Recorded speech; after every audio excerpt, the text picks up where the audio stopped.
Markedsføringsloven paragraf 1 omfatter at udvise god markedsføringsskik over for forbrugeren, erhvervsdrivende og almene samfundsinteresser. En god markedsføringsskik omfatter alt, hvad en erhvervsdrivende gør for at fremme sit salg, herunder markedsføring, emballage, slogan og selv sælgers ord. Markedsføringsloven paragraf 4.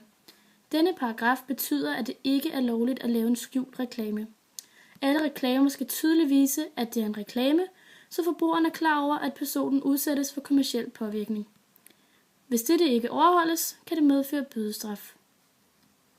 Efter markedsføringsloven paragraf 4 skal en reklame fremstå på den måde, at budskabet klart opfattes som en reklame, uanset hvor reklamen findes og hvordan den ser ud. I de to følgende eksempler ser vi på to virksomheder, der overtræder markedsføringsloven paragraf 4. Denne sag handler om et gratisblad, der tilbød virksomheder annoncer med redaktionel omtale af virksomheden mod betaling. Ud fra annoncerne fremgik det ikke, at det var en reklame. Derfor mente forbrugerombudsmanden, at der var sket en overtrædelse af markedsføringsloven paragraf 4. Der var altså tale om en skjult reklame. Denne sag kom dog ikke i retten. Virksomheden fik en advarsel og lovede ikke at overtræde markedsføringsloven paragraf 4 igen. Denne sag handler om et dagsbladets internetavis, der omtaler en udlandsk bingo hjemmeside på deres egen hjemmeside. På hjemmesiden fremstod det som en reaktionel bearbejdet tekst, men var i virkeligheden en betalt reklame. Derfor fik chefredaktøren en bøde på 10.000 kroner, da der var tale af overtrædelse af markedsføringsloven paragraf 4. Markedsføringsloven paragraf 5. Sammenlignede reklamer. Denne lov omfatter reklamer, som direkte eller indirekte henviser til en konkurrent. Paragraf 13, som er prisoplysninger. Ved denne paragraf forstås, at ved udbud af varer til forbrugerne skal der ved skiltning, mærkning eller anden form for synlighed oplyses den samlede pris ved varen. Dette inkluderer altså gebyrer, omkostninger, moms og andre former for betaling, der skulle komme oven i varen. En forbruger må altså ikke i betalingsøjeblikket blive adkravet ekstra penge i form af moms, omkostninger eller lignende. En pris skal altså angives af en sælger over for en forbruger, og den skal opgives præcis som det beløb, forbrugeren skal betale for at få varen. I reklamer, f.eks. i aviser, på tv og plakater, er det ikke et krav, at prisen opgives.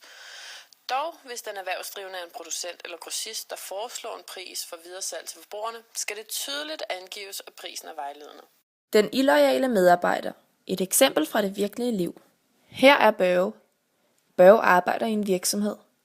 En dag siger Børge op. Midt i Børges opsigelsesperiode får Børge et nyt job.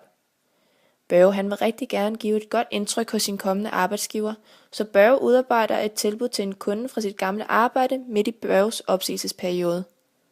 Kunden hedder Jytte. Børge og Jytte taler sammen omkring Børges nye arbejdes varesortiment, priser og meget mere.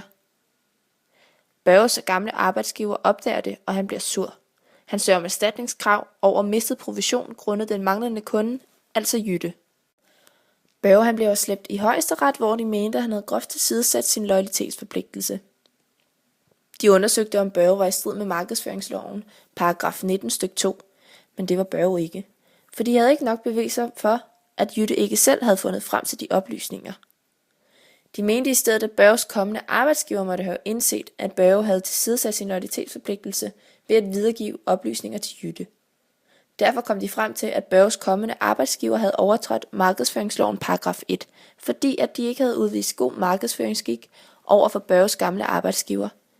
De kom frem til, at Børge ikke kan blive dømt selvstændigt for denne handling.